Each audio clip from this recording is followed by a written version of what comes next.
Howdy, folks. It's Rico, and this is episode 9 of the Rico and Declan College Football Show.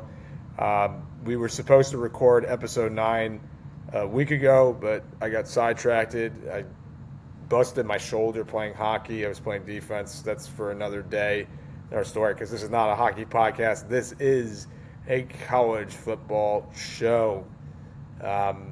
And also, too, life has gotten in the way.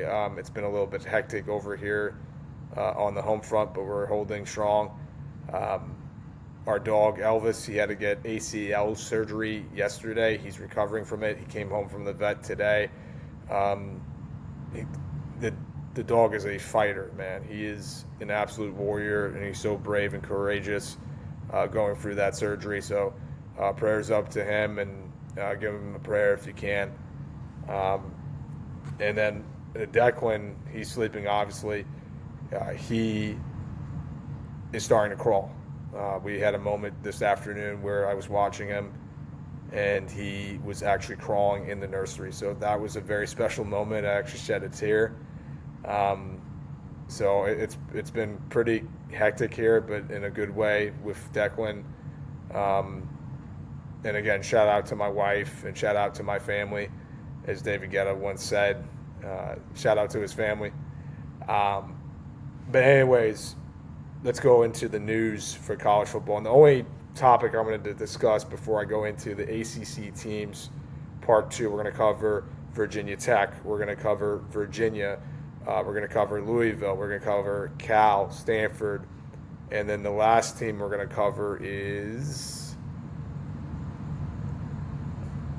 There was some other team that we were supposed to cover. Hang on one second. I just got to see on my phone. So Virginia Tech, Louisville, Virginia, Stanford, Cal, and Pitt. So yeah, those are all the teams that we're going to cover. So that's 6 in total. And then there's 4 others that we're going to cover tomorrow. So that'll be ACC Predictions and Preview Part 3. So this is ACC Preview and Predictions Part 2, and then Part 3 we're going to do tomorrow.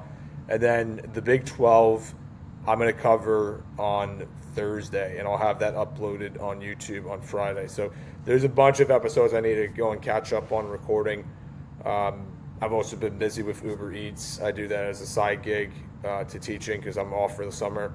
So yeah, I don't record during the daytime because I'm hustling and doing my side gig.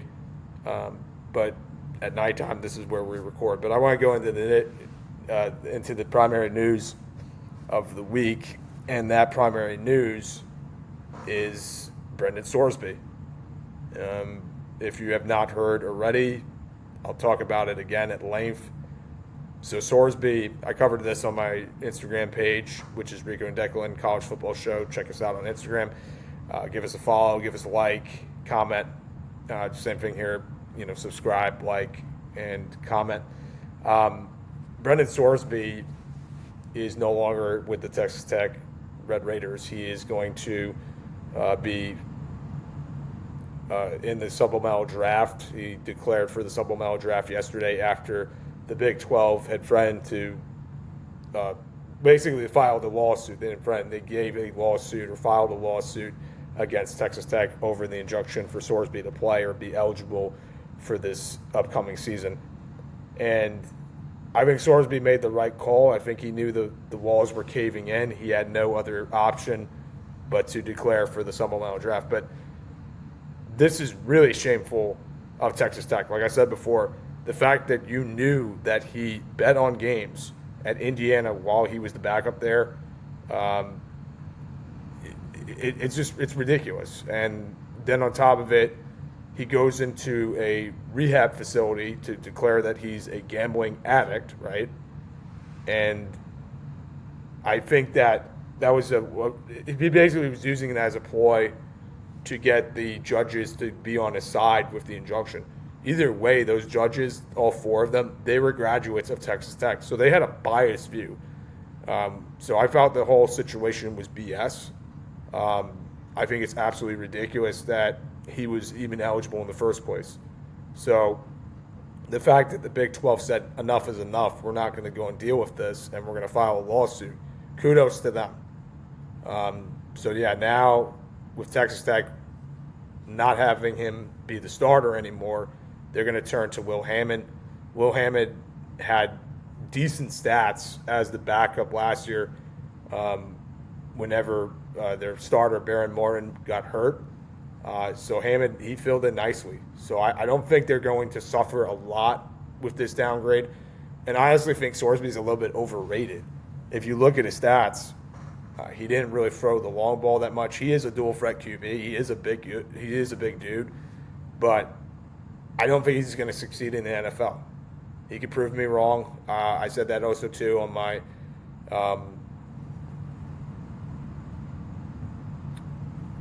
sorry, my wife texted me. I just don't see Sorsby succeeding in the NFL. I just don't. And I still can't believe that the NCAA, they said no to him playing, and then these judges in Texas, they said, yeah, you can play, and the NCAA ruling was bogus. So I think this whole situation was a mess. I hope that we don't have a situation like this ever happen again, but we probably will, because college football and any college sport is a business now. And it's like you could file an injunction and look to get you're looking to get eligibility once again. Heck, Clemson, one of their receivers, he filed an injunction, and the Clemson court, or the courts over in South Carolina, they can rule him eligible. Now, is the ACC going to have that same response that the Big 12 did to Sorsby being eligible, despite the NCAA saying no to him? We'll see. That's a different situation, because this is just a kid. He's looking for a fifth year of eligibility, but the rules have changed where that fifth year of eligibility is in question. But Sorsby's situation, he was a gambler. He was an addict. And again, I don't think he learned his lesson. I don't think he ever will learn his lesson. You could go to rehab, but you cannot, try to, go back into what you were doing before. I don't see him succeeding in the NFL. And again, not trying to be pessimistic. I'm not trying to be a naysayer, but the guy he's a fraud. He's bogus, and I really hope he doesn't succeed, because he put Texas Tech through the ringer, and they didn't deserve it, and it was their own mistake, and they're stupid. They spent $5 million on this guy, and for what? To put you through hell? Not worth it. But anyways, enough with Brendan Sorsby. I've been talking about it for weeks now, and now that saga has come to an end. Let's go over the ACC Conference Part 2 in this episode 9 of the Rico and Declan College Football Show. Let's go over Virginia Tech with new coach James Franklin. So,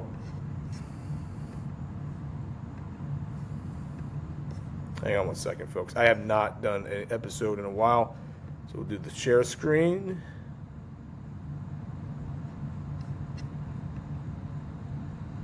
There we go. All right, so let's go over James Franklin's Hokies. Sorry about this ad. I got to go and delete it. There we go. Let's look at their QB situation. So they have Ethan Gronkenmeyer. Nope, that's not it. There we go.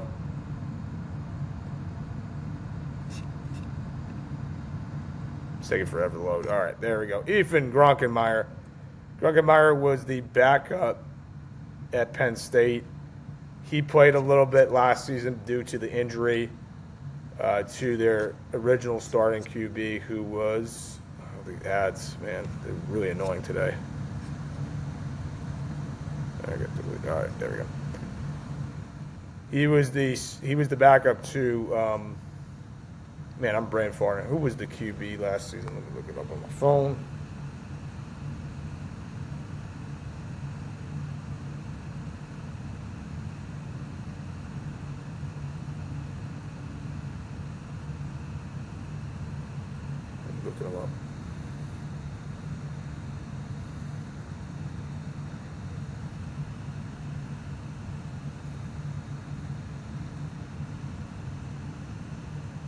It was Aller.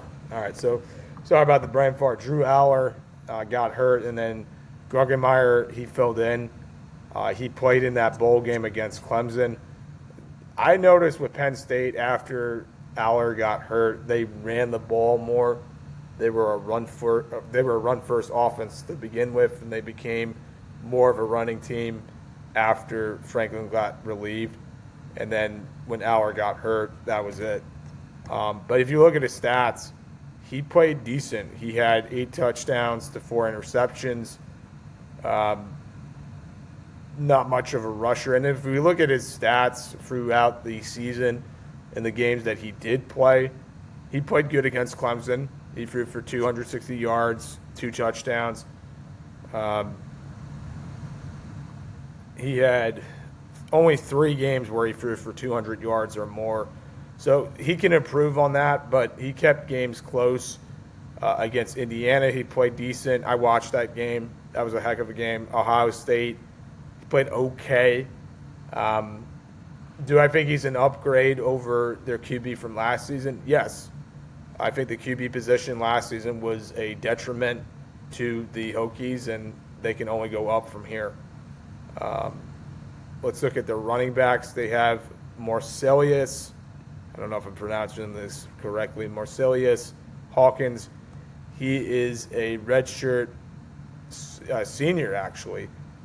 He actually transferred from his first transfer school was Central Missouri, but last season he did play for the Hokies.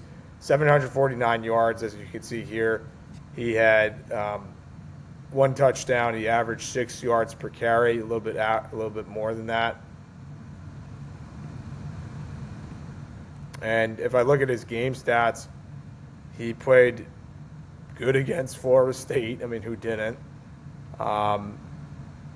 He played good against Cal. So he's had games where he can pop off, but then there's others where he's missing. If you look at the game against Miami, he didn't do much. Well, actually, he had 72 yards, which is okay. But Wake Forest, he had 48 yards. NC State had 47 yards. He does have some receptions, so he needs to improve on that. Didn't do much against Old Dominion. That was a disappointing game for him. And so far, I'm not totally impressed with their roster, to be honest with you. I got to look at their schedule. Marlon Jackson, he had a all right season, 20 receptions for 370 yards and 2 touchdowns. And the only game he had 100 yards receiving was against Western Kentucky. So he hasn't done much, and I don't think he's a true number 1 receiver. I think he's a number 2 if I had to give a guess. They have Aiden Green. I'm just looking at the starters. So Green had better stats, actually. And he's younger. Played good against Cal. Scored against Florida State. I didn't even watch that game. I was so done with Florida State after the Miami game. I kind of waved the white flag. Actually, no, it was after the Pitt game I stopped watching them. I knew the season was done after that. But, Shaq, get off my screen. There we go. So many ads, man. I got to get an ad blocker. Oh, they do have it. Do you have to pay for it? Yeah, you have to pay for it. That's bogus. $14 a year, though. I might look into that. That's actually not too bad. But I'm not paying for it today. All right. Now, their other receiver, Keyshawn Brown. He was their best receiver. He had 64 receptions for 846 yards and 5 touchdowns. I think he's in the slot, if I had to give a guess. He's talented. He had 10 receptions for 178 yards in that bowl game against Arizona State. Had 108 receiving yards against Cal. Yeah, he's talented. He's probably their best receiver. So the receivers, I give them a grade of a C. Their running back is probably a grade of a B. Let's see their tight end situation. Benji Gosnell, not that many reps, I guess. He is a redshirt senior. They have another tight end here, Luke Reynolds. And Luke Reynolds was the guy I was talking about. I think Reynolds is one of the best tight end transfers, and he already has a connection with the starter at QB, Rockenmeyer. So Rockenmeyer and Reynolds, that is a good 1-2 punch. And this kid, he's a junior. He can only get better. So I think this guy will be their starter for a tight end. And he's already familiar with James Franklin's system. So why not? And then they have Jarius Harrison. If I mispronounce names, don't fault me for it. He did decent. He had 3 touchdowns. Not a lot of receptions. But Grockenmeyer and Reynolds, that could be a good 1-2 punch. Their offense is okay. I'm not really impressed by it. Let's look at their defense. Malachi Williams, I did cover him. I didn't talk about him. He doesn't have a lot of reps. And he's only a sophomore. So this kid, there's a lot of potential with him. He can get double-digit sacks because he was a high recruit.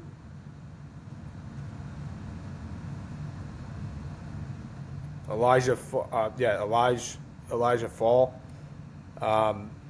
He did all right. Yeah, their front seven, it's not terrible.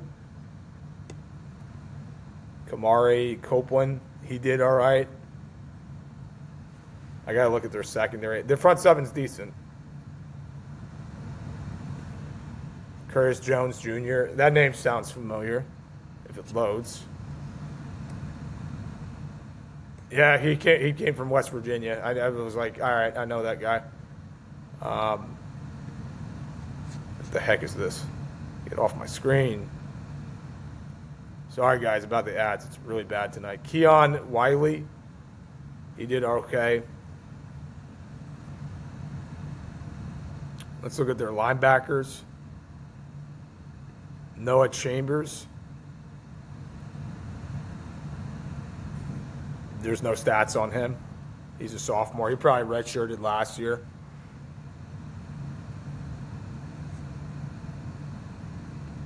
Caleb Spencer. I think they're going to rotate with middle linebacker. That's not a good sign if you have to do that. Thomas Williams, he had only 21 tackles. Well, he was a corner.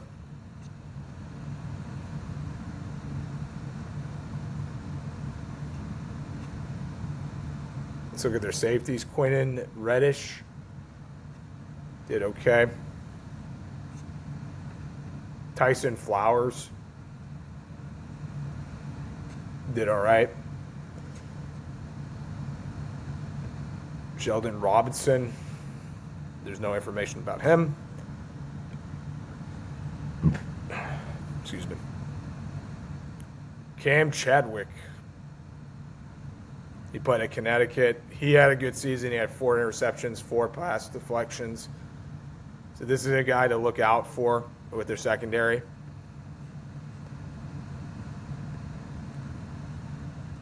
Jacquez White, he's bounced around a little bit, played at Troy and Washburn. 3 interceptions, 11 pass deflections. Now, the secondary's all right. Nickelback, let's see that. Isaiah Brown Murray, he did okay. I don't know most of these guys. I really didn't watch Virginia Tech play last season. Kenny Woosley. Again, this is a guy that doesn't have much stats. And then you have Kanijah Harnell. Yeah, they don't have the best roster when I look at their roster. So let's look at their schedule.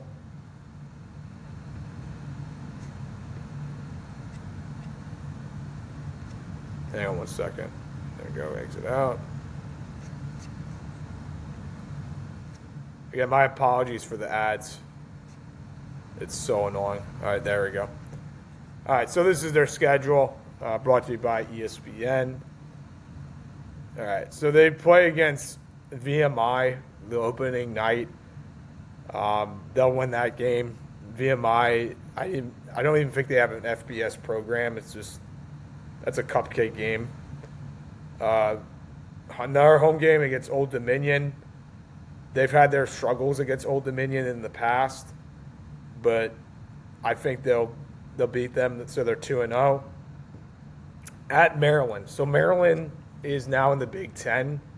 That used to be a rivalry when they were in the ACC alongside Virginia Tech, but that's no longer the case. I think that Virginia Tech could win that game. I think Maryland has a very weak roster. I was very surprised they brought their coach back because he's not good. And I think James Franklin's going to have them motivated to win that game. That's a game that could really turn their season into something mediocre. I don't think they're going to be great. I don't think they're going to be good, but they could be 6-6 instead of being 5-7 or 4-8. But yeah, I'll pick Virginia Tech to win that game. It's going to be a close one. I'm not going to watch it myself unless if these two teams are ranked. But yeah, give me Virginia Tech. So they're 3-0. At Boston College, that's a win. Boston College is terrible. They are the worst team in college football, arguably. We will analyze them, and we're going to preview them tomorrow, but they're god-awful. So now I would have Virginia Tech at 4-0. Versus Pitt, that's going to be an interesting game. That's a Friday night game, and it's at Virginia Tech. So they're 4-0, hypothetically speaking. I would say I would pick Virginia Tech in that one. I think that's a real trap game for Pitt. I think Pitt's going to have its struggles. You know that crowd's going to be rocking. Enter Sandman. That's one of the greatest traditions in college football history in terms of intros. So, yeah, give me Virginia Tech. So I have them at 5-0. They have a very easy schedule, as you can see. At Cal, I'm going to go with that as a loss because of the West Coast time difference. That's going to be a struggle. You know, coming from a Friday night game, and then you have to prepare for a West Coast game the week after. I don't think that's going to go well. So I have them at 5-1 versus Virginia Tech. I think I picked them to win that game against Virginia Tech, if I'm not mistaken. When I did the preview for Georgia Tech, I had Georgia Tech losing that game, so I have them at 6-1. This is where they're going to struggle. The bottom half of the schedule, except for Stanford, is very difficult. Virginia's a toss-up game, but so they're 6-1. I had them losing against Clemson. It's at Clemson. I just don't see them winning that game. That could be like a 12 o'clock or 3 o'clock game. I don't think it's going to be a night game. So 6-2. They have to play another Friday night game, but this time at SMU. That is a loss, so they're 6-3. Versus Stanford, that's a win. They're 7-3. At Miami, that's a loss, 7-4. And then versus Virginia, Virginia's had their number lately, and Virginia's a better team if you look at their rosters. I'll analyze Virginia after this. They're after Louisville because I'm going to analyze Louisville first. So I'm going to have that as a loss. So I have them at 7-5. I think at best they could go 8-4, but when we look at their schedule, they have a lot of easy games. When you play against VMI, when you play against Old Dominion, when you play Maryland, Boston College, Georgia Tech at home, Stanford, these are winnable games. And James Franklin is going to motivate these guys. I think Franklin could get 8 wins out of this team. Do I think it's actually going to happen? No. I think they can go at best 7-5, at worst 5-7, 4-8. I think they're a better team than Florida State. They have a better coach. So, yeah, I would pick them to be middle of the pack in the ACC. I don't think they're a contender just yet. Give them some time. I think Williams is going to be good for them though at that defensive end position, and their QB Gronkenmeyer could play decent. He's not terrible. He's decent. Let's go over to Louisville because I have them next on my list. So Jeff Brom is going into another season as the Louisville head coach. Brom has had some success in his time at Louisville. I think he's one of the best coaches in college football, not just the ACC. He's really built a program over there, and they've contended for ACC titles. So their new QB, they have two transfers at QB. They have Lincoln Kenholtz, and he actually played at Ohio State very little, because Kenholtz, he was the backup to Julian Sayin, so Sayin didn't get hurt, and this guy played garbage time. Not much to go off of, but from what I've heard from people, he has a decent arm. He's not going to go and throw a long ball. He's good with medium passes, short passes, and he's just a game manager. Devin Widener, he is another transfer. This guy has no numbers, so I don't know if he will win the position over Kenholtz. I'd probably pick Kenholtz to win the job over him. Sorry, folks, that's the bottle machine that we have for Declan to clean his bottles. It sanitizes them. Perks of having a kid. Isaac Brown, he came back. He had a great season. Isaac Brown, I think, was the difference when they beat. Who did they play that they beat? When they played against Miami, he had a very good game in that game. He had 113 yards. Funny thing about that game, it was actually Declan's first college football experience. He actually was in we had like this little thing for him to sit in. He was just a newborn because he had been born on the 17th of September. So he was a month old when he saw this game, and he was clapping. Actually, he was laughing when Miami was making mistakes. So I was really happy that Miami lost that game because I'm a Florida State fan. I went to Florida State, as I've mentioned before. Sorry about these ads, man. They're really driving me nuts. I might look into the ad blocker. But going back to what I was saying, I think that he was the difference maker in that game. He played good against JMU, played great against Virginia Tech, played good against Toledo in that crazy bowl game. I like him a lot. I think he's one of the best running backs in the ACC, and he's probably going to have 1,000 yards rushing like he did in his freshman year. He didn't have the best junior year, but he didn't have the worst. His backup is K'Wan Brown. So K'Wan Brown, he also had a great season, and he only gets better every time as you look at his numbers. If we look at his stats, he played great against Toledo, played great against Clemson, he played great against Cal.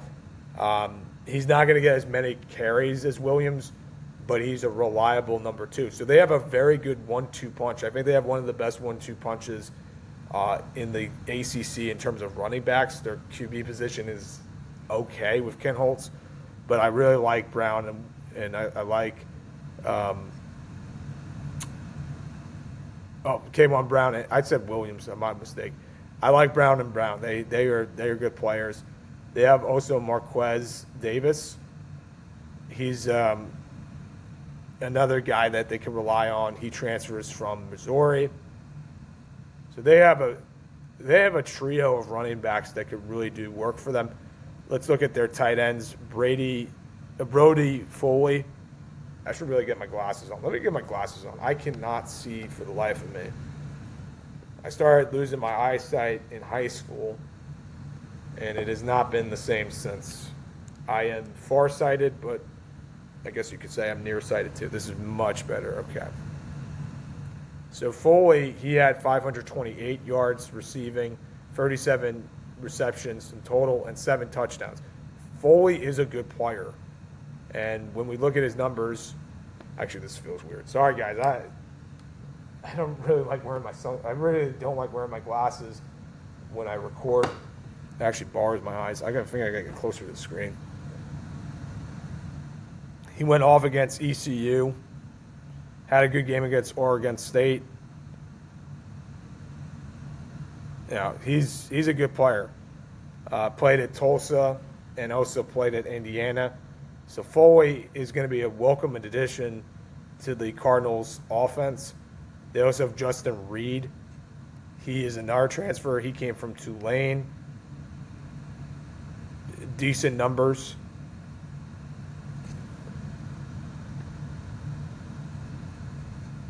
And then we look at the receivers. You have LaWayne McCoy. He came from Florida State. I didn't even really know about this kid. Decent numbers. I think McCoy, he wasn't getting the reps with the Seminoles, and I don't blame him for transferring. Funny enough, he goes to an ACC rival, so he'll probably have better numbers with the Cardinals. But again, he has Ken Holtz as the starter. I just don't see that's going to work out. Jacob Nixon, nothing really about him. He'll probably be the backup to McCoy. Trey Richardson, that name sounds familiar. He's transferred all over the place. I actually don't know much about him. He played at Vanderbilt, Washburn, and Hutchinson Community College. So this is from Vanderbilt. He actually played really good for them last season. He was one of the better receivers in the nation. So that could help Ken Holtz. Jackson Voth. There's no information about him except for where he came from. Let's look at their defense. They have A.J. Green. He had 4 sacks. He had, I think, a couple sacks against Miami, if I'm not mistaken. Actually, he had none against Miami. He had a sack against SMU and Kentucky.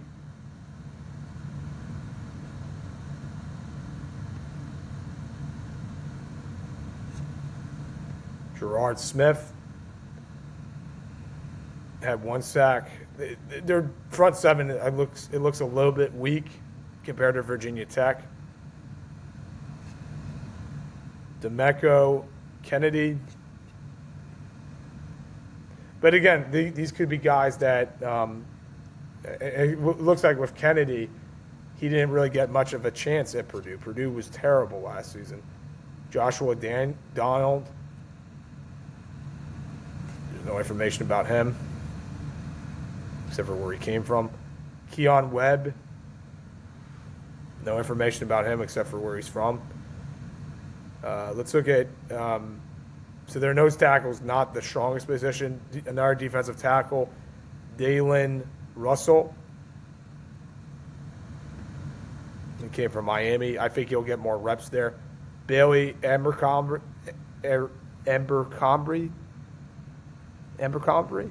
Is that how you say it? Abercrombie. I cannot pronounce these names to save my life. Dylan Smith. Yeah. I don't know any of these guys, man. Clev Lubin. Is that how you say it? He had 8.5 sacks.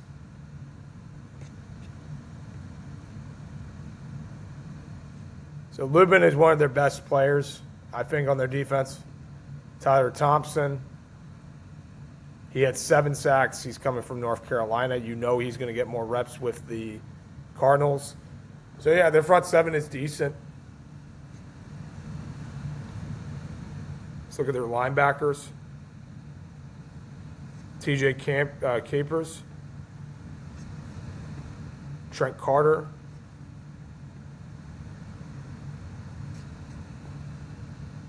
Jacob Smith.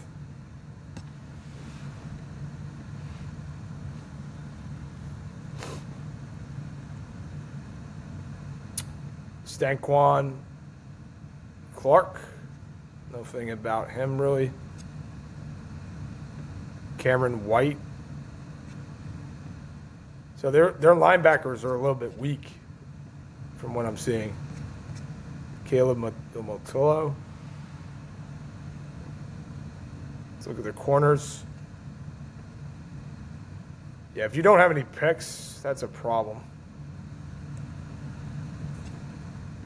They don't really have any guys who stand out at the corner position.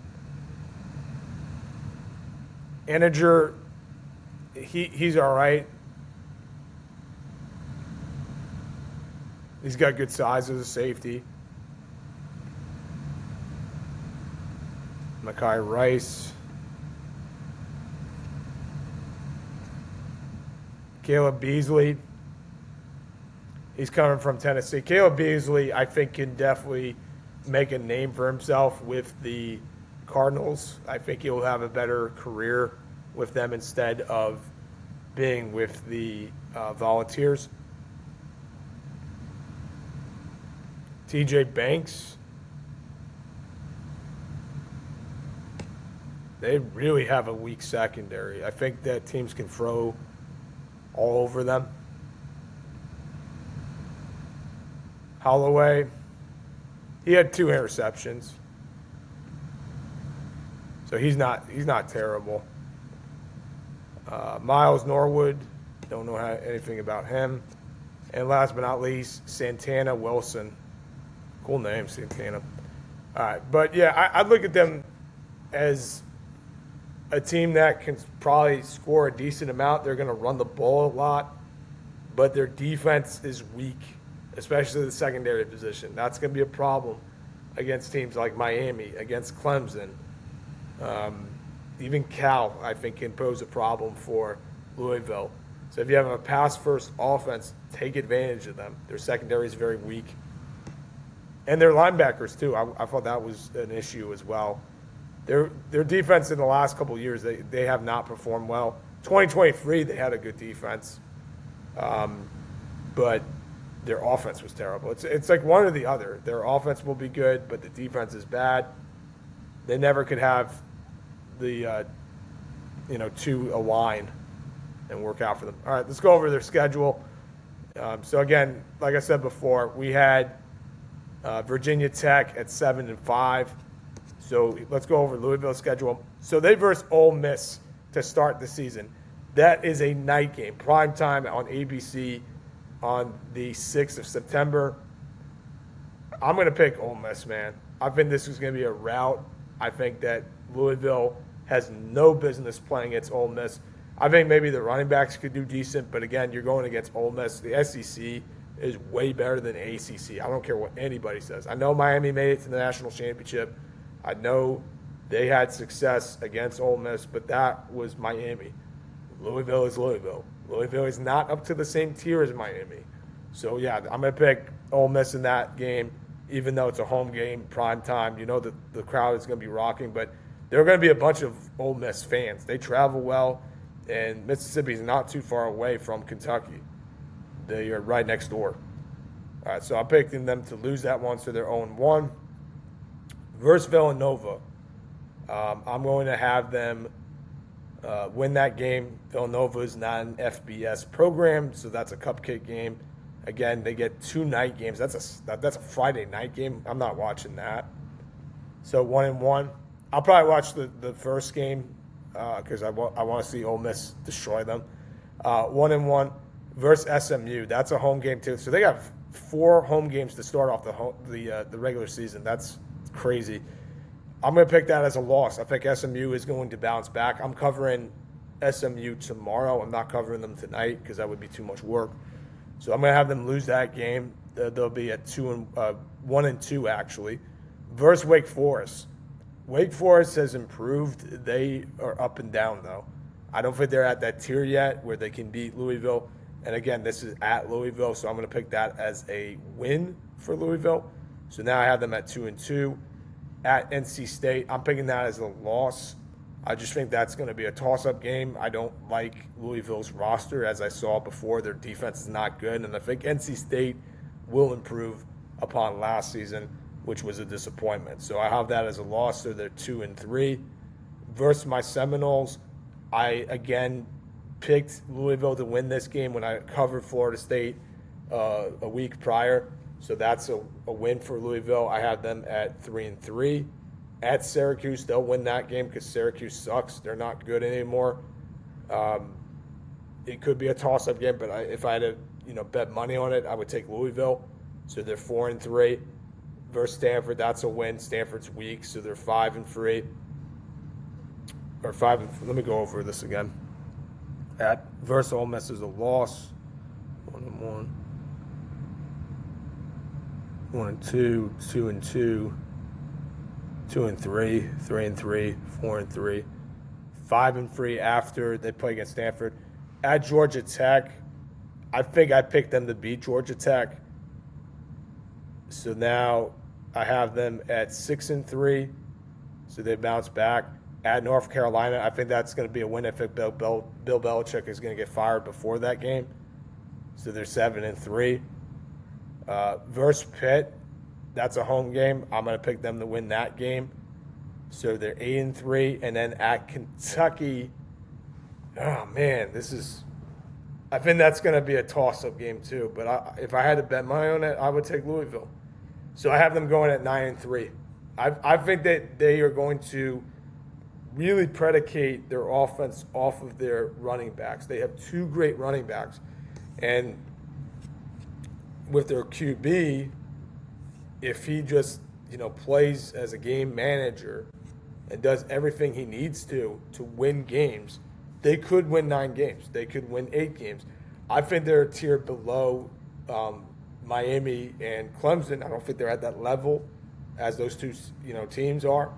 But in terms of how they're going to perform other than that, they can win these games. These are winnable games. There are a couple toss-ups. There could be a couple games where they lose or get upset. I think they are a team that could sneak into the playoff if they get lucky.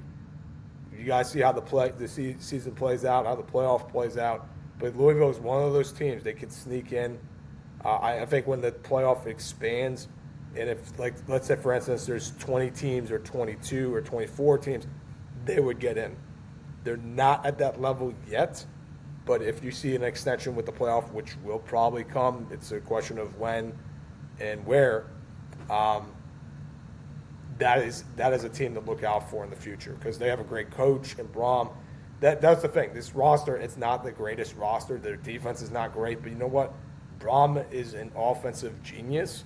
He's not going to have a great defense. Some seasons he has had a great defense. So if they just do what they're supposed to, they should win that 9 games. I have them going at 9-3. At worst, maybe 8-4, maybe 7-5. They're a better team than Virginia Tech. All right. Speaking of Virginians, let's go over Virginia, the Cavaliers season. This team had a successful 2025 season as they went on to win the regular season ACC title. But then in the ACC title game, as we all know, they lost against Duke in overtime. They're coached by Tony Elliott. Tony Elliott has done a terrific job. I think he's in his 7th season at Virginia. Let's look that up. I just want to be accurate. I don't want to mess up on numbers here.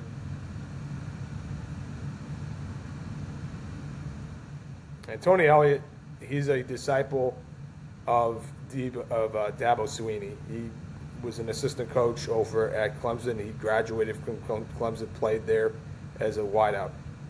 So he's been coaching at Virginia since 2022. So he's going into technically his 5th season. I like what he's done with them over the last couple of years, especially last season, except for being my Knowles. All right, so QB position. They have Bo Pribula. He's the transfer from Missouri. Bo, what happened with him is he got hurt. When he was healthy, he was playing great. And I actually picked Mizzou to beat Alabama. I think that was the game he got hurt in. No, he didn't get hurt in that game. He got hurt. He might have gotten hurt, but like if you look at his numbers in that game, he didn't play great. He had 2 picks. He threw 16 for 28, so he had 12 incompletions. He had 17 incompletions against Auburn. That was a game that they should have. I think they lost that game too, if I'm not mistaken. And Auburn wasn't good last season. He didn't even play good against UMass. He threw for he did throw for 241 yards, but he threw for a touchdown and an interception. So this guy, he seems to be a little bit inconsistent, and health is a big issue. He's gotten hurt before. He played like a bowler against Kansas, but Kansas was terrible. They were one of the worst teams in the Big 12, so that's not saying much. I think the Vandy game, he got hurt, or like I watched that game. He just looked horrible. He wasn't good against Oklahoma. Threw for a lot of yards, but like he's inconsistent.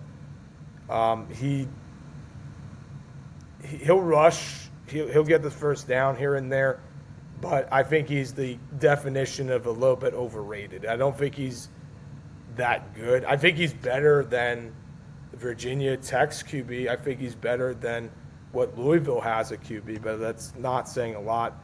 They also have Eli Holston. I totally forgot that he transferred over from Pitt to there.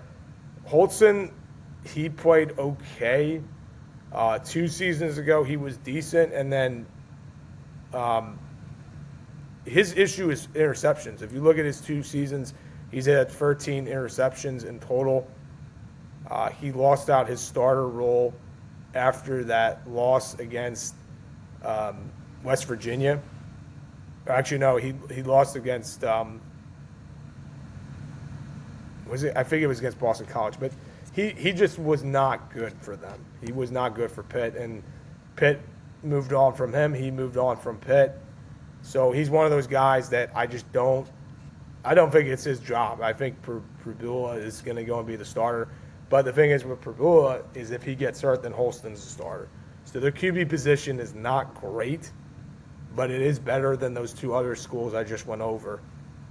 And they have Cole Greer, who is a freshman. Nothing really much about him. He didn't play much. Let's look at their running backs. So they have a whole trio of new running backs. They have Peyton Lewis. He's a transfer from Tennessee. He's a guy that didn't get a lot of carries. If you look at his numbers, he actually regressed in his sophomore season. So now he's going to be a junior over at Virginia. He will get more reps. He's a guy that definitely could catapult them to a better spot. Well, they were in a great spot last season, but like he could be legit for them. Jaquel Middlebrook had better numbers than his counterpart, so he could be the starter. But he also played at a lesser conference. And again, his numbers, they're very limited, but I am impressed with what I'm seeing. So Lewis will probably be the starter, but Middlebrook, don't be surprised if he takes over the number 1 role if Lewis gets hurt or if they want to change things up. They also have Solomon Beebe. He was a transfer from UAB. So this is another kid that can actually do well for them. Limited carries, he was effective. So again, with their running backs, they're decent, but they're nowhere near Louisville's running backs. I think Louisville has the best trio of running backs going for the ACC. Let's look at the receivers. You have Deshaun Martin. So he's transferring from Kent State. Good numbers. But he didn't have 100 yards receiving in any of his games. So that's not great, especially in that conference that he played in, which was the MAC. You have Rice Flores Jr. He's transferring from UCLA. Okay numbers. Again, a guy that didn't play much, so he's looking for more reps. But Tony Bennett, he does that. He can develop receivers. He's very good at doing that. He did it at Clemson. So I don't think he is going to have an issue at all with this team. Cameron Courtney, he will probably be the starting slot receiver. But Jaquan Gibson could take over that role as well if it loads. A lot of receiving yards, and it was for a bad UMass team. But he had no touchdowns. I mean, UMass sucks. They're terrible. I'm not going over UMass. I'll go over, the Power 4 conferences, but in terms of independent schools besides Notre Dame, I'm not going to go over those other schools. I might, who knows, but I wouldn't cover UMass. They're a waste of time. Tyson Davis, so he's another guy that could, play well for them in the slot. All right, very good. All right, let's look at their defense. They have Fisher Kamek. Fisher Kamek played good for them. He had 4.5 sacks, 1 forced fumble. He was one of their leaders on defense, and now he's a senior. They have also Larry Ezekiel. Played at San Diego State. I don't know anything about him. Justin Townsend. Nothing about him. All right, let's look at Anthony Britton. Nothing about him. Curvins Choate. Nothing really about him. Jason Hammond. He had 2.5 sacks. Hammond was decent. I think he was recruited by Florida State, but he rejected them. I mean, who wants to play for Mike Norvell? Darian Henry Young. There's nothing really about him. I'm not really impressed with their defense right now, if I look at stats. Matthew Fobbs White is a defensive end. There's only barely any statistics to go by. Nana Ananawun. He's coming from UTSA. He had 5 sacks. So he could be a guy who could disrupt offenses.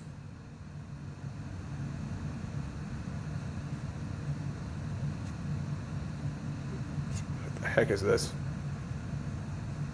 These ads are so annoying, dude. Maddox Marcellus. He had 1.5 sacks. Caleb Hardy.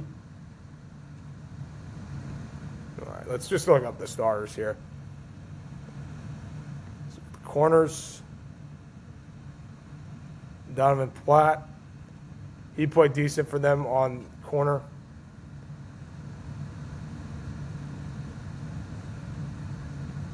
Take over the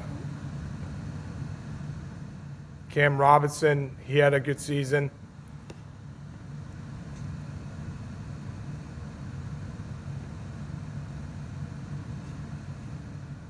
Their defense is okay. I'm not really impressed by it.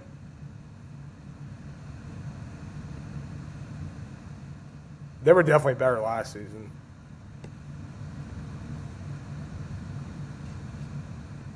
Jalen McNair.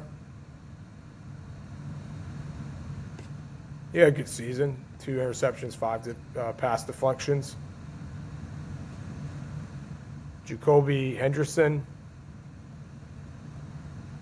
At 5 pass deflections. He's kind of gone all over the place.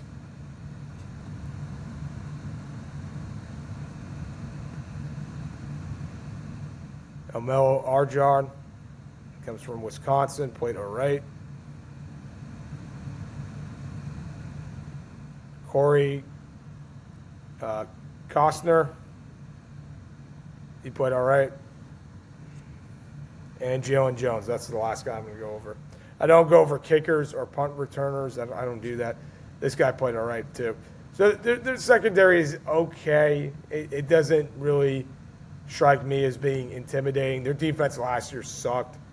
They were predicated off of their offense. So are they better than last year? No, definitely not. I think they were way better last season. They're going to regress. They're not going to repeat as ACC regular season champs. Definitely not. Let's look at their schedule. So just for context, we had Virginia Tech going 7-5. I had, who else did I have? I had Louisville going 9-3. So yeah, I had Virginia Tech going 7-5. I had Louisville going 9-3. Let me put this down on my phone so I don't forget, because I'm going to create a visual for that on Instagram.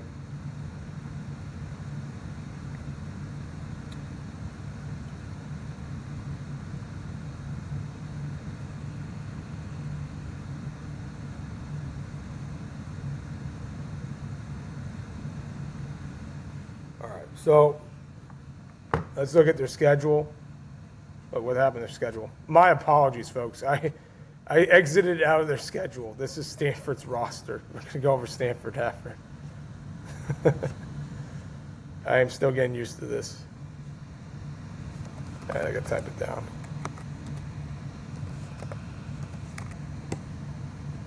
I don't know how that happened. All right. So some technical difficulties. We're back on.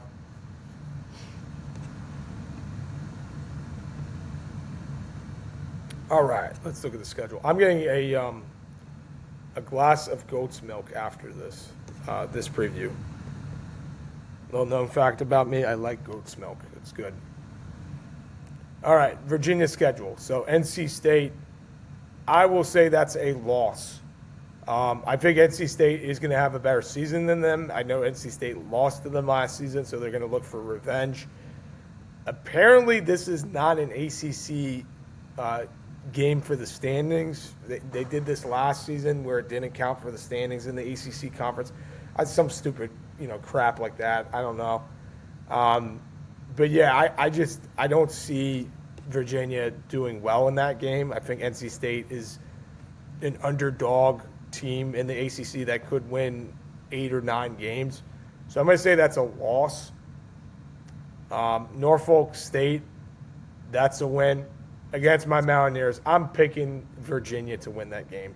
I think West Virginia is regressing. I'm not a homer. I'm not biased. I can be honest with you. I like the roster changes. I like the transfers we got, but we're not that good.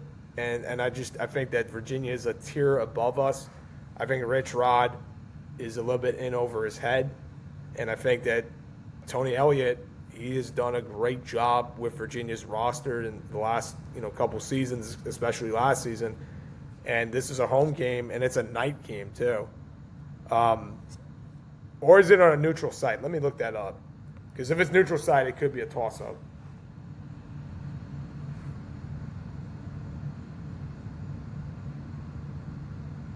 I should know this. Yeah, they're playing in Charlotte. I'll still pick Virginia. Man. I don't think West Virginia's at that tier yet. It could be a toss-up game, but I think Virginia's a better team in general. And Perdue could go off in that one. West Virginia's secondary is not good. So yeah, I got them at 2-1. Versus Delaware, that's a win, 3-1. At Florida State. Oh man, I don't remember if I picked. I think I picked them to beat Florida State.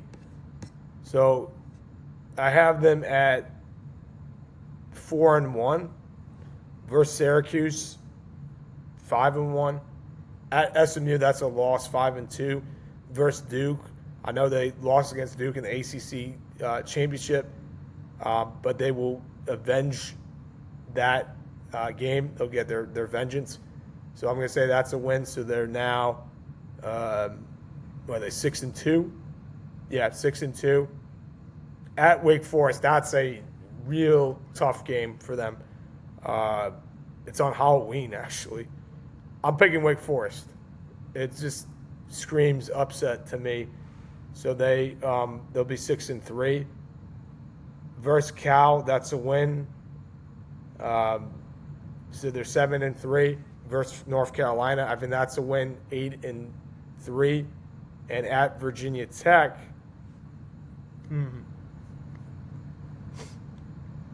I totally forgot, and I just previewed Virginia Tech. I don't know. Did I pick Virginia or did I pick Virginia Tech? I think I picked Virginia Tech. So if I'm doing this again here, they lose against NC State. They beat Norfolk State. They win against West Virginia, so they're 2-1. Versus Delaware, that's a win, so they're 4-1. 5-1 after being.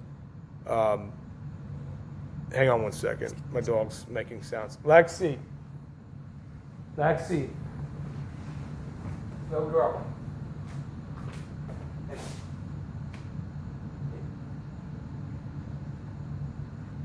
Let's try to record a podcast.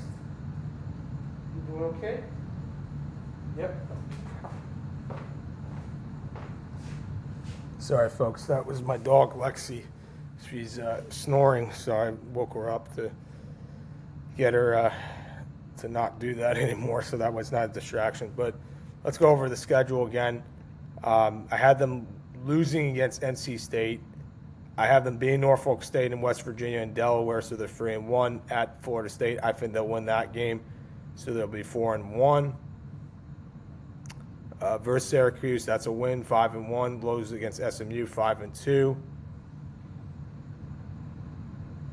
Oh wait, yeah, they'll be 5-2. Versus Duke, that's a win, 6-2. At Wake Forest, I have as a loss, 6-3. Versus Cal as a win, 7-3. Versus North Carolina, that's a win.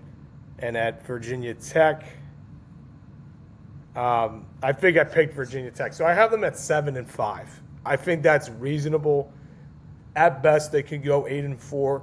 I don't see them winning more than that. I don't like their roster that much. The QB position is a question mark because if Preview gets hurt, if Bo gets hurt, you got to turn over to Eli Holston, and Holston stinks. Preview is okay, but Holston is not good at all. And then their running back position, it's not great. It's better than their receivers. Their receivers are weak. They don't have a receiving core. So, yeah, I have them going 7-5. I think at best they could go 8-4, but I would be safe and say 7-5. Let's go over Stanford. Stanford, I think, is one of the worst teams in the ACC. They should just have them in the Pac-12, which is restarting. I just don't understand these West Coast teams being in the Atlantic Conference. It's so stupid. It's all about money. All right, so that's their defense. Let's look at their offense. Get rid of these stupid ads. All right, so hey, got me back on the defense. All right, Mekhi Ford. That's their running back. He was actually one of their bright spots. He played good against Florida. He didn't do much against Florida State. Played good against Boston College. Did well against Hawaii. Did really good against Cal. So he's one of their bright spots. Who the heck's their QB? Davis Warren. He played at Michigan. Totally forgot about this guy. The last time he played was 2024. No. He did beat Ohio State. I give him credit on that, but he's not good. He's really not that good. Oh, man. If he gets hurt, which probably will happen, Dylan Rezick would be there. He played at UCF. Played okay. They really have a weak team. They're probably the worst team in the ACC. We're going to go over Cal next and then Pitt. Cedric Irvin. He didn't do much. They have a really weak roster, man. Let's look at their receivers. Carter Shaw, he's transferring from UCLA, didn't do anything there, so that's why he went over. It's like, go from one crappy team to another crappy team. Maybe I'll get more reps. Jordan Anuvuga, is that how you say it? He played at Colorado, didn't really play at all, so he transferred because of that. John Anthony Hall, there is no stats on him. Zion Robinson, he's a freshman. He's good size, 6'4", but he's at 180. He's got to go and hit the gym. Nico Brown, he's in the slot. Another guy that there's no stats. He played at Yale. I know Andrew Luck is trying to rebuild them, but like they have a long, and I mean a long way to go before they can compete. Caden High, he played all right for them. Marcus Brown. This team is terrible. They did okay. And they have a first-year coach. Their first-year coach is Tavidia Pritchard. He worked in the NFL, so maybe he'll use that knowledge for good use. At Stanford, Omar Staples, he had 1 sack. It's nothing to write home about. I don't know why my computer keeps doing this. Joe Ishanian didn't do much.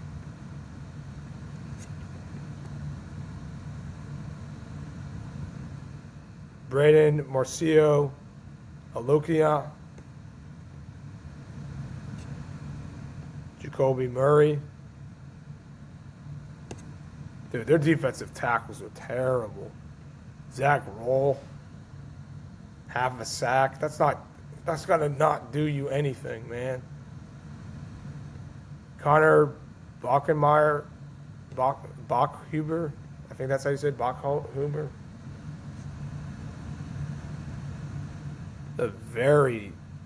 All right, went over him. Trivia Tafidi, he had 2 sacks. Gabe Kaminsky, there's nothing on him. Matt Rose, he had 3 sacks. He was one of the lone bright spots in their defense last season. I don't know how they beat Florida State, man. I was watching that game. I stayed up for that game. That was embarrassing. They are terrible. I think this is a team that could lose every game. I got to look at their schedule. Oh, this stupid thing. What the heck? Josiah Galvin.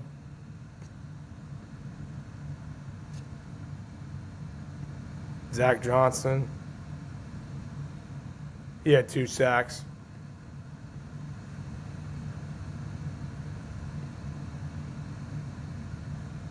Ernest Cooper. All right, so they have some guys who got sacks. Dylan Stevenson. Aaron Morris.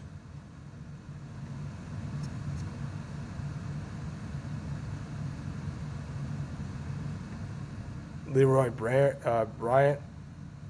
He had 2 picks, which is decent. Scotty Edwards. Charlie Eckhart.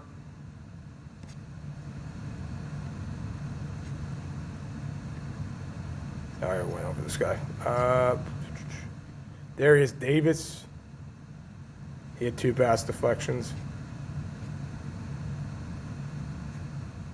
Brandon Nicholson.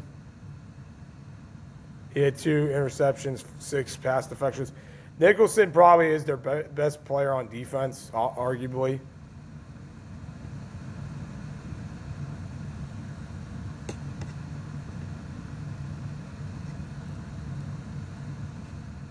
Jay Green. He had 8 pass deflections, so he's decent. Their secondary is all right. It's definitely better than their linebackers. All right, let's go over their schedule. This team is not good. They are really, really, really bad. I'm not predicting a lot of wins here.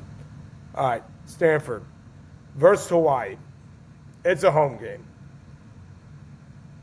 But looking at that roster, man, I'm going to pick Hawaii. 0-1. Definitely 0-1. They're not beating Miami. That's 0-2. I know Miami's playing on the road, but, like, this team is horrible. I think Miami, the spread is going to be -20 at least. Take the over in that game. So they're 0-2. At Duke, that's a loss, 0-3. Virginia Tech, that's a loss, 0-4. At Wake Forest, that's a loss, 0-5. At Notre Dame, my gosh, 0-6. Versus Elon, I'll give them a win on that. They're playing against a cupcake, so they'll be 1-6. Versus NC State, that's a loss, 1-7. At Louisville, that's a loss, 1-8. At Virginia Tech, that's a loss, 1-9. At California, that's a loss. And then SMU, they're going to look for revenge. That's a loss because they lost against. Actually, no, SMU beat them last time. I'm thinking about Cal. So I got them going at 1-11. They're not good. I think they can maybe win 1 or 2 more games, but yeah, they're terrible. I'm not impressed at all. How many games did they win last season? I think it was like 3 or 4. I gotta look that up. So we had Virginia at 7-5. We had Virginia Tech at 7-5. We had Louisville at 9-3, and Stanford. I think they're the worst team in the at the ACC. I have them going at 1-11. All right. So now we're gonna cover Cal, and then we cover Pitt. But yeah, this is the worst team in the ACC by far. They are not good, folks.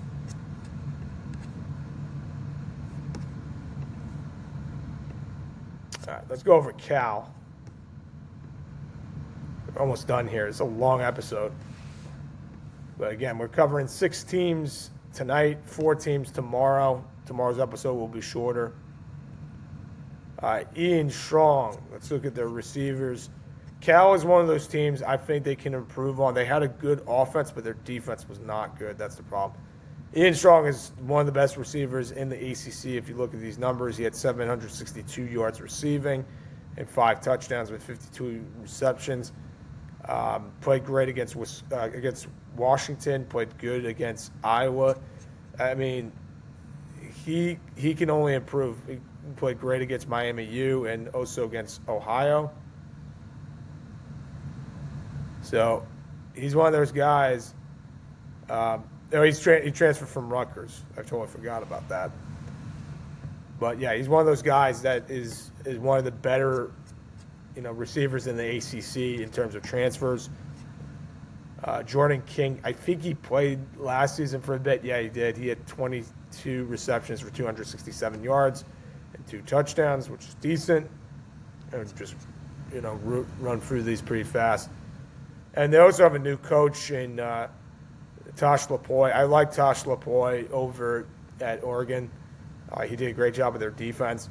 And now he's going to go back to his alma mater. I think he's going to motivate these guys to win more games than they're expected. I think they can be a sleeper pick to go like 8-4 or 7-5, depending on their schedule.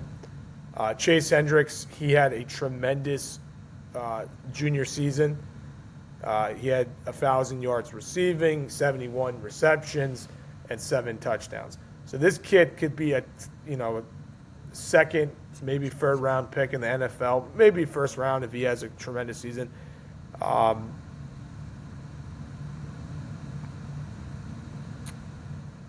he did this at Ohio. I mean, he has to replicate what he did there. with the Golden Bears. Mark Hamper, he'll get some time in the slot. They also, actually, no, I messed up. Cooper Perry's in the slot, but they might mix and match with that. Kayron Adams, there's no stats on him. Let's look at their tight ends. Dorian Thomas. Yeah, Dorian Thomas is one of the best tight ends in the nation, and I think he was one of the best tight end transfers that they could get. If you look at those numbers, 560 yards receiving with 56 receptions and 4 touchdowns. So he can only get better. He has a better QB, and the QB is Jaron Kawhi Sigaputule. Sigaputule, tremendous freshman year season. And I was surprised he went back for his sophomore year at Cal. I think if they don't improve and Lapoy cannot convince him to come back, he is going to go somewhere else. He has a lot of options, especially for teams that need a QB in the Big Ten, in the SEC. He is a talented QB. He's a lefty QB, which is rare. Love the kid's arm. I watched a couple games that they played. I was very impressed by him. They have a couple new offensive linemen at right tackle. We don't go over that. Let's look at their running backs. Brand new running back core. Adam Muhammad, he played all right, for Washington. He had 106 carries for 523 yards and 5 touchdowns. He's a bigger back, so they'll probably use him in tight situations if it's like 2nd and 1 or 4th and 1, 3rd and 1, situations like that. Ashton Emery, he's more of an elusive back at 5'11", 205. He played at UTEP, 569 yards and 4 touchdowns. And then the last back is Carter Vargas. Nothing really about him. He played at UC Davis. So their running backs are decent. I do think Muhammad and Emery could make a good 1-2 punch, but where they're going to come from in their offense in terms of yards generated and points is the passing game. So that's where they're coming from. Let's look at their defense. Nate Burrell, he's at the defensive end position. He had 4.5 sacks in his 2 years, but I don't know where he played before. I guess he played at the school. I'm not sure. Jaden Williams, if this loads.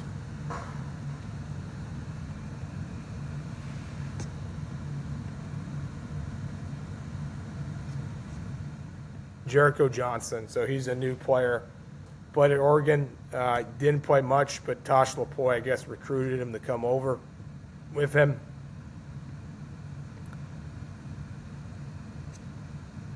And I have a couple of no-names here. Derek Wilkins. Ashawn Shepard. Jaden Wayne. He had 2 sacks. This is a guy that could probably break out with Tosh Lapoy. I feel like Tosh Lapoy is going to do a good job with this defense. I think they're going to improve on last season. They definitely have a better roster than Stanford. Stanford's roster is horrible, man. Tristan Jernigan. He played at Texas A&M. I know a little bit about him. He was a major recruit, but it just didn't pan out with the Aggies. So he's getting a better shot or a better opportunity with the Golden Bears. Did I go over Jaden Wade? Yeah, I did.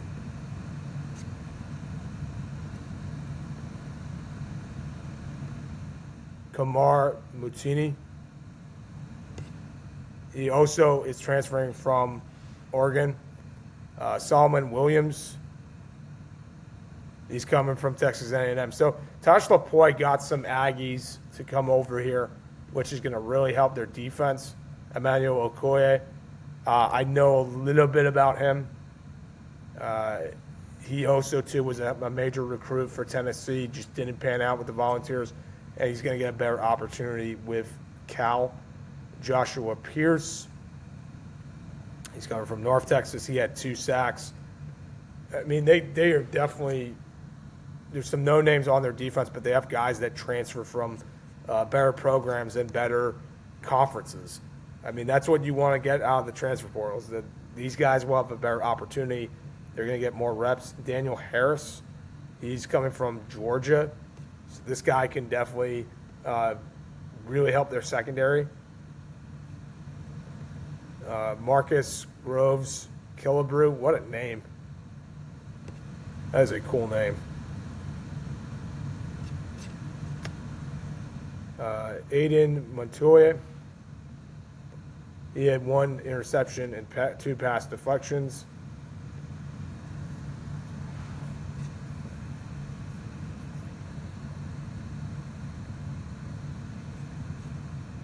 Isaiah Crosby, 3 pass deflections. Their secondary is a little bit weak. Kinston Lapoy. Ricky Fletcher. He's coming from Ole Miss. This guy, again, could definitely get more reps with the Golden Bears. Oh, my apologies, guys. My computer is acting wonky tonight. Jayon Young didn't do much. Josiah Wagner. Or is it Wagner? I think that's how you say it. Came from Oklahoma. And Kamari Shenwell. So,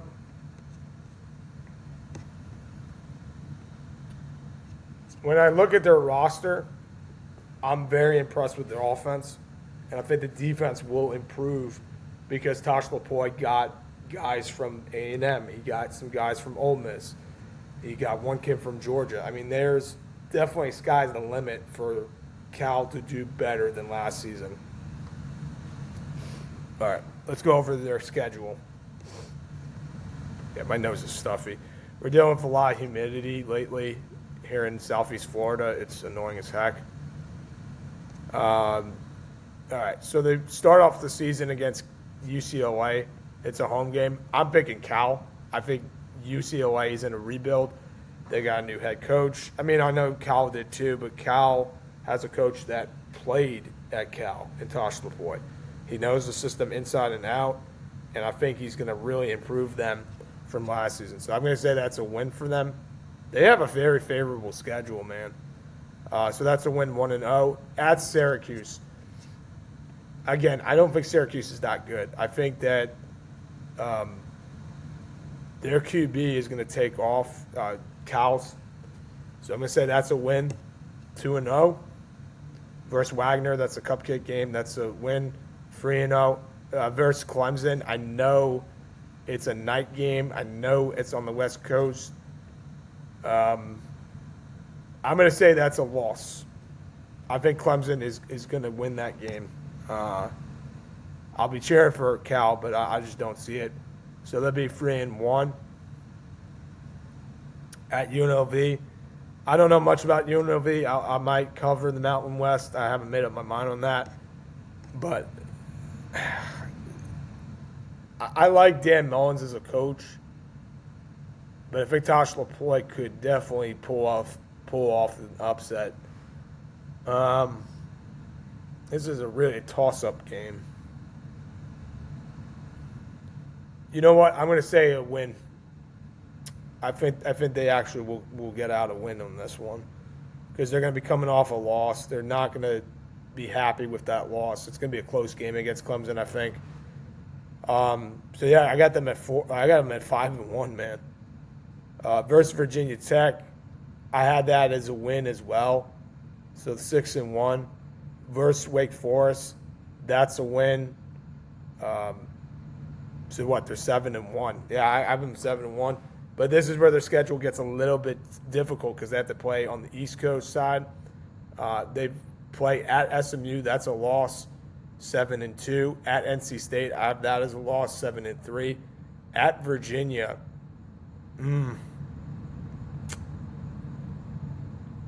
I think I said before when I was going over Virginia's schedule, I said that Virginia would win that game. So 7-4 versus Stanford, that's definitely a win. 8 and I gotta go over this again. So they win against Stanford, and then versus Pitt, I'll pick them against Pitt. So I got them at, let's see, win against. So they won. They're 3-0, 3-1, 4-1, 5-1, 6-1, 6-2, 6-3, 6-4, 7-4, 8-4. I have them at 8-4. I think they're going to surprise a lot of people. I think they're one of those teams that, if everything works out, they have the offense, they have a coach. That coach was Saban. This is a guy that worked as a defensive coordinator for Alabama. He worked in Oregon. He did wonders with Oregon. So Lepoy, he's going to be a rising star. He could win ACC Coach of the Year if they go 8-4. I think that's definitely capable of them, for them to win that many games, because this schedule it's not difficult, and they have some teams that are kind of toss-up games, but they're at home. And if you're playing in the West Coast, it's going to be very difficult for you if you're coming from the East Coast. I mean, we saw that last season when SMU lost at Cal. So the whole thing with them is that their defense has to get better. I thought it was terrible last season, and that's what led to them hiring a new coach and a guy that was defensive-minded, a guy that played at Cal. So Tosh Lepoy, he knows how to win. He knows how to get the defense back in track. So I think he's going to be the ACC Coach of the Year. They're going to go 8-4. I don't think they're a playoff team. I'm not going to go and say that, but they are going to probably play like the Pop-Tart Bowl, and that's not a knock on that. You know, that's a pretty good bowl game to play in, especially coming from last season where they struggled. So yeah, I have them at 8-4. I think they're one of the surprising teams in the ACC. All right, let's go over Pitt. Pitt started off really bad, and then they changed their QB, and then that changed everything for them. But I think Narduzzi has a good team, but not a great team. And I think they're not going to be as good as last season. Sorry about the ads here. All right, so their QB is Mason Heinschel. I was blanking on his name. Heinschel played good at times. He played great against Florida State. He impressed me in that game. And then he played really bad against teams that were better than him. Like, he played terrible against Notre Dame. He didn't play great against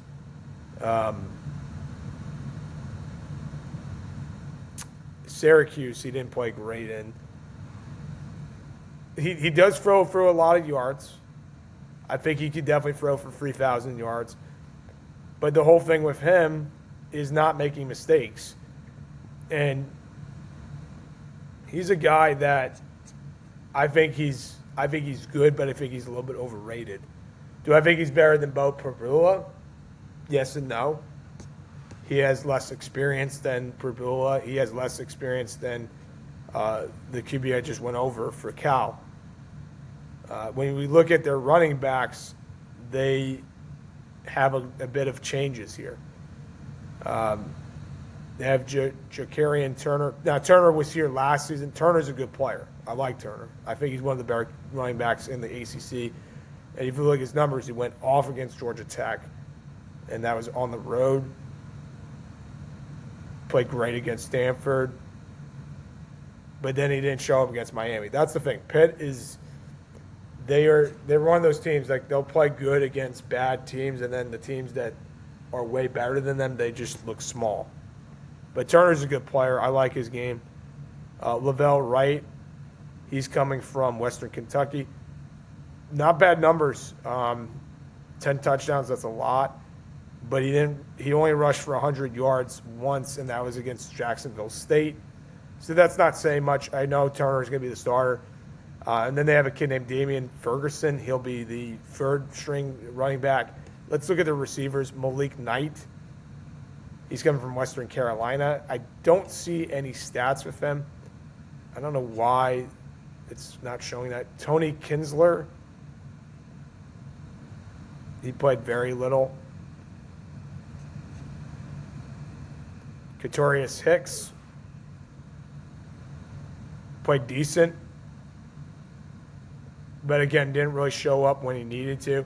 Played good against NC State. Played good against Louisville.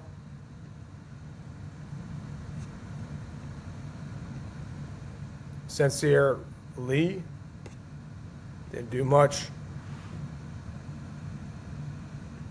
Bryce Yates. Not much. Let's look at their tight ends. Carson Kent. He's coming from Oklahoma. Didn't do much at Oklahoma. He's a big kid at 6'4", 245 pounds. So he could definitely be a big target for Heinzel. And then they have Elijah Lag. So they're going to have a tight end battle, but if I had to put money on it, they're going to give it over to the kid from Oklahoma because this kid played for UAB. So Carson Kent will win that job. Let's look at their defense. I feel like they had some turnovers. Isaiah Neal, he played great for them. He's only going to get better. Nick James, 2 sacks. Okay. Jeremiah Warren, he came from Illinois, didn't do much. Sean Fitzsimmons had only 1 sack.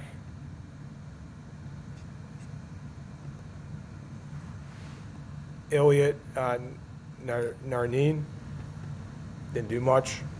Played for Tulane. Jimmy Scott. I actually had a roommate in college named Jimmy Scott. 4.5 sacks for Jimmy Scott. So Jimmy Scott is a good player. I think he's one of their better defensive players. Zach Crothers. Is that how you say it? Crothers? This is not loading. There we go. 1.5 sacks.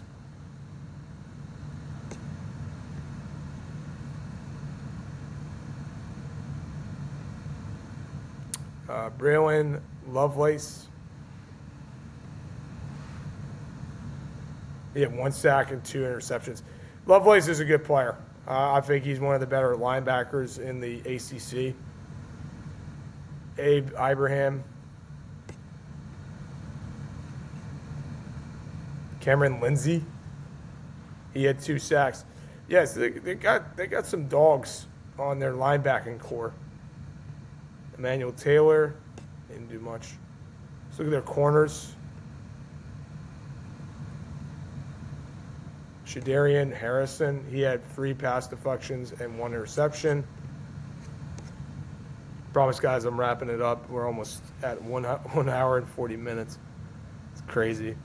I promise next episode will be short because there's only 4 teams I'm going to go over. Kanye Thompson, nothing about him. So their safeties. Josh Guerrier. Brian Allen. Cruz Brookins. Brookins had a good season. He's a good player. Cole Woodson. Didn't do anything. Rayon Schrader. Schrader's coming from Auburn. He is a decent player. So we'll see how he does in the Panthers defense. And then I think I already went over Brian Allen. All right, let's go over their schedule. So their defense is decent. I like their defense. I think it's a little bit better than I expected, actually. They were second in the ACC last year. I think Narduzzi's a good coach, but I think he's a bit overrated. I like Brom more. I think Brom's a better coach. Let's see their schedule. All right, versus Miami of Ohio, that's a win. Versus UCF and Syracuse, those are wins. Bucknell, that's a win. So they'll be 4-0. Are they going to be ranked after that 4-0 start? Maybe. They might make it to the top 25, but at Virginia Tech, that's a loss. I picked Virginia Tech when I went over their schedule to beat Pitt. I just think James Franklin's a better coach than Narduzzi, and I could see the crowd going ruckus, especially the fact that that's a Friday night game. You know it's going to be ruckus, especially if Pitt's 4-0 and they're going in there and they're acting all high and mighty and cocky, and they have to deal with Enter Sandman. I see Virginia Tech pulling off that upset or win. So yeah, I got them at 4-1 after that. Versus North Carolina, that's a win. North Carolina's terrible. So I have them at 5-1. At Boston College, that's a win too, 6-1. Boston College sucks. At Miami, 6-2. They had their worst game of the season against Miami. Miami bullied them. I think they're going to do the same. So we'll have them at 6-2. Versus Georgia Tech. I think I picked Pitt when I went over Georgia Tech's schedule. I like Pitt's roster more than Georgia Tech's roster. So I'm going to pick Pitt in that game. Versus Florida State, that's a win. At Louisville, that's a loss. And at Cal, that's a loss. So when I'm looking at their schedule,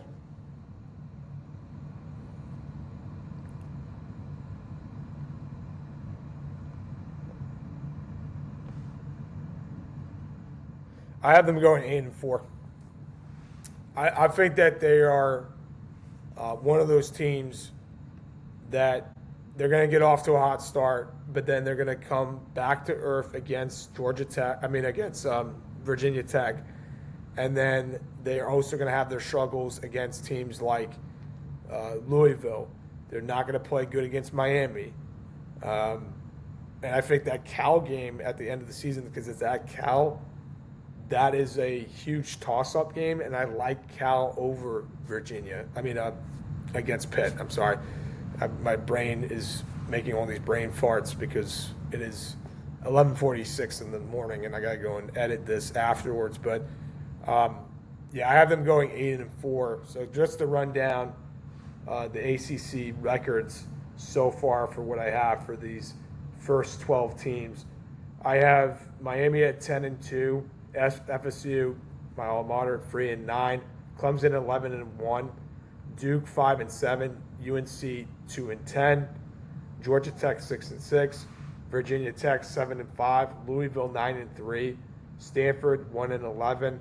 Cal 8-4, and Pitt 8-4. I think Cal and Pitt could surprise some people because they have favorable schedules. I like Cal's schedule more so than Pitt's, but I do like Cal. I like Pitt's defense a little bit more than Cal's.